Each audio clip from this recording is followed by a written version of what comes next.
Ragnarok is coming, and it's up to you to stop it in God of War, the card game.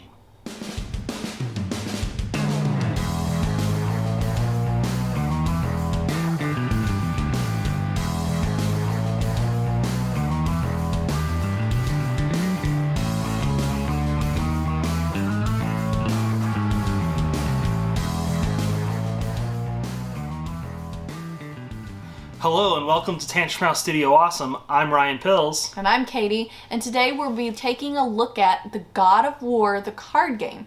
This is a cooperative game for up to 4 players being published by CMON.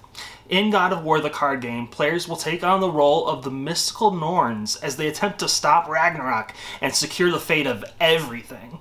We have our hands on a copy, so let's take a look. Gameplay for God of War revolves around the players interacting with elements of a scene. When setting up the game, an upside-down pyramid of quest cards is laid out, with basic quests at the bottom and the 3 final bosses at the top.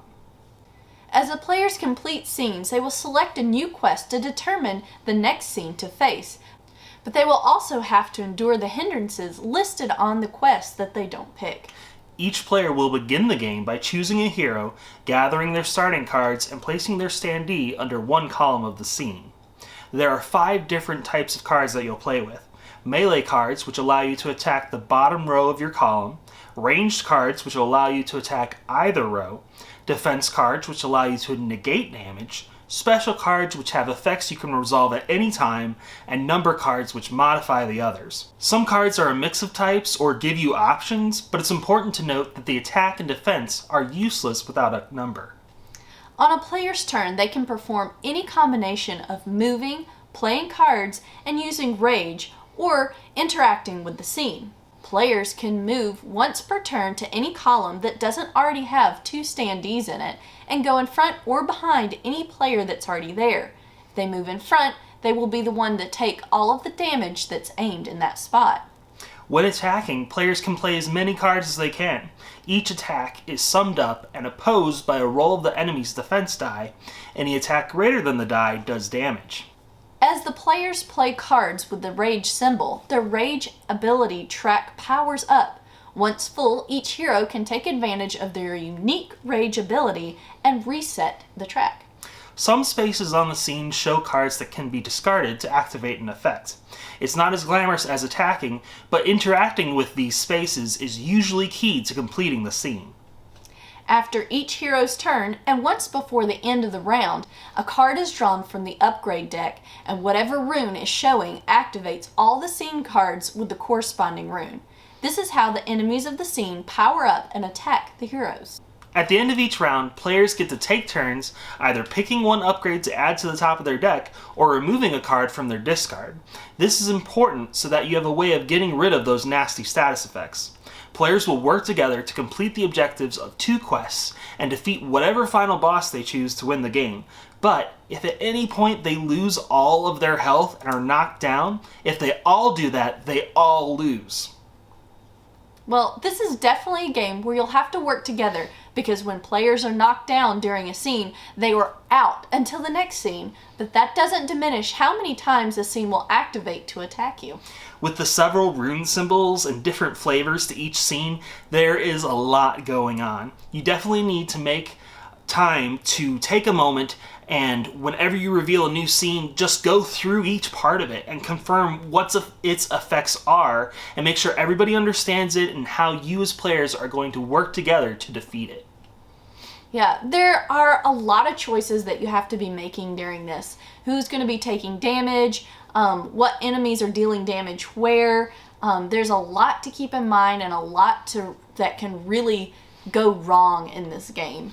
I liked that you had to kind of weigh whether you were going to do a whole bunch of attacks that were smaller and increase your rage a lot, but might not get past that defense die, or if you were going to bundle together all of your number cards on one big attack to make sure you hit damage on the enemy that you're facing. I also liked that not every enemy is the same. Sometimes they have armor, and you don't even roll defense. You just have to beat a certain number all at once.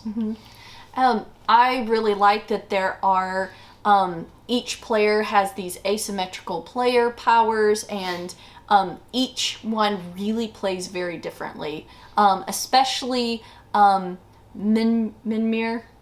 I may be saying his name wrong. He's a floating head, and he has to attach himself to another player, and he only activates using special cards, and he is basically support. Whereas a lot of the other players really focus on getting in there and the tussle and attacking and doing different things like that. So it's really neat to see how those different characters play. Another thing I thought was really interesting was all the different effects that cause you to flip cards in the scene. I like how this makes the scene feel like it's actually a dynamic, changing thing and not just a board that you're playing with. Yeah, that actually is very neat. And the art changes on the cards from front to back, so that's really interesting because it actually shows a change in your enemy that you're working with. So the art's changing as the enemy changes. And there's a lot of really, like I said, just very interesting things to think about in this game. I found it challenging just to beat it. We did not go in with any sort of strategy, and it showed. So we just, it was actually a fairly easy game to just jump in and start playing, though. Like, there weren't tons and tons of information you just had to know right up front. It's pretty standard. Pull some cards, choose what you're going to play them. So that was encouraging to see how easy it is just to get into. Yeah, it does seem a little overwhelming at first because there's a lot of symbols, but once you get playing, it all really makes sense to you, and it doesn't take that long before you're all working together and figuring out exactly how you're going to beat the scenes. If this sounds of interest to you, definitely check out God of War the card game, and be sure to stay tuned to our channel for more videos like this one.